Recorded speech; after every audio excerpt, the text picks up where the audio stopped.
नमस्कार दोस्तों, कैसे हैं आप। मैं अजय श्रीवास्तव, एक टीचर, एक पिता और एक सोचने वाला इंसान आपका एक बार फिर से स्वागत करता हूं अपने channel road talk with Ajay. तो आज है सैटरडे, सप्ताह का आखिरी दिन। कल है संडे, छुट्टी रहेगी। तो मैंने सोचा सैटरडे है तो कोई ऐसी बात करी जाए जिसमें मज़ा भी आए, थोड़ा आप लोग एंजॉय भी करें उस चीज़ को। तो चलिए सैटरडे को आज मैं आपको एक कहानी सुनाता हूँ और कहानी ध्यान से सुनिएगा क्योंकि कहानी तो बहुत इंटरेस्टिंग है और अंत में आपसे इस कहानी से जुड़ा एक सवाल होगा जिसको आपको कमेंट सेक्शन में बताना होगा। तो चलिए ज़्यादा समय नहीं बर्बाद करते हैं और कहानी शुरू करते हैं। बहुत समय पहले की बात है, दो दोस्त थे, रोहन और मोहन। दोनों बहुत ही घनिष्ठ दोस्त थे, बहुत ही फास्ट फ्रेंड्स थे। बचपन में साथ बीता, साथ पले बड़े, जैसे से बड़े होते गए बिजनेस करने लगे, साथ में बिजनेस करने लगे।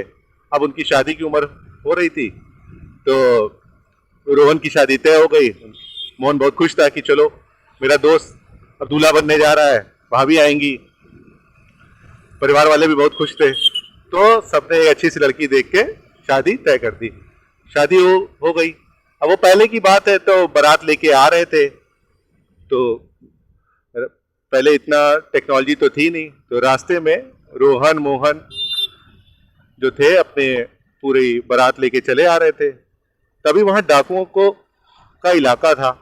अब उस इलाके से वो जब गुजर रहे थे तो डर तो लग रहा था, लेकिन रोहन और मोहन बहुत बहादुर थे। उन्होंने कहा कोई बात नहीं, हम देख लेंगे अगर कुछ ऐसा होता।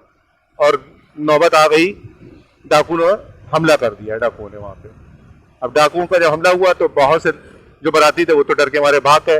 रोहन सोहन डटे रहे। दुल्हन ने देखा कि जब ये लोग लड़ाई हो रही है, वो बेचारी छुपी और कोशिश की। तो रोहन ने, उसके पति ने कहा कि तुम भाग जाओ, छुप जाओ, मैं इन लोगों को देखता हूँ। तो रोहन मोहन डरते रहे। तभी उसकी पत्नी पीछे हटी, वो जा नहीं रही थी, अचानक उसका पैर फिसला, वो लुढ़क के नीचे गिर गई और बेहोश हो गई। डाकुओं ने रोहन और मोहन दोनों को मौत के घाट उतार दिया, दोनों की गर्दन काट दी। जबकि वो लोग बहुत बहादुरी से लड़े लेकिन जीत नहीं पाए क्योंकि डाकुओं की संख्या बल ज्यादा थी। और सारा सामान लूट के डाकू वहां से चले गए। दुल्हन के सारे जेवर भी उठा ले गए। दुल्हन वहां बेहोश पड़ी थी। जब दुल्हन को होश आया, अब वो क्या देखती है कि उसका पति रोहन और उसका दोस्त मोहन दोनों वहां पे मरे पड़े हैं, दोनों की गर्दन कटी पड़ी है। ये बहुत ही दुखी हो गई। भाई अभी तो उसकी नई नई शादी हुई थी शायद, और उसके पति को और मार दिया गया। इस प्रकार इतना बड़ा हत्याकांड वो देख लिया उसने। वो बहुत ही रोने लगी। रोते रोते वो जिस पेड़ के नीचे रो रही थी, उसने कहा कि मुझे भी मार दो भगवान, मुझे भी ऊपर वाले उठा लेते, मैं इस दिन देखने के लिए ही बनाया था क्या आपने।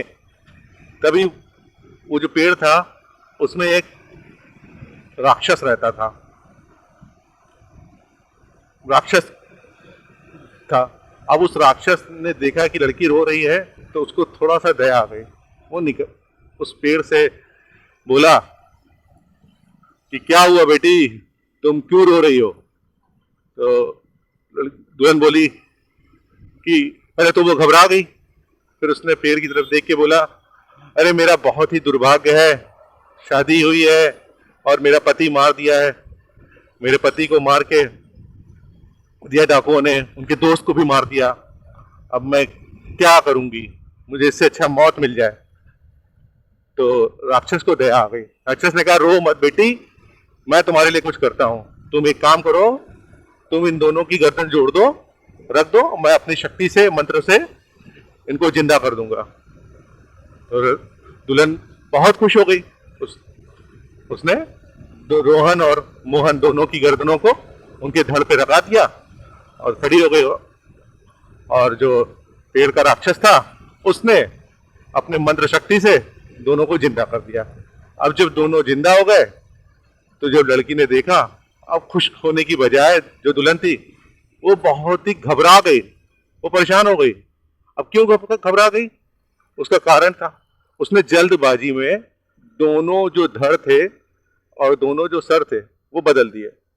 अब उसके पति का सर जो था रोहन का, वो मोहन के धड़ में जुड़ गया, और जो मोहन का सर था वो रोहन के धड़ में जुड़ गया।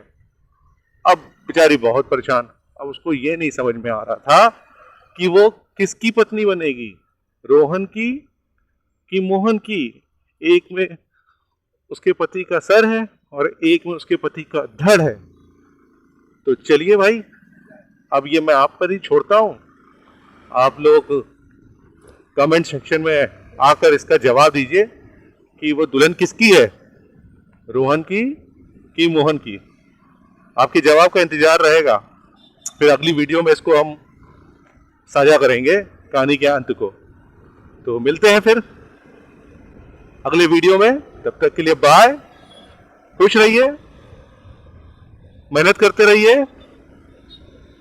और आपको सफलता तो मिलनी ही है। Bye bye.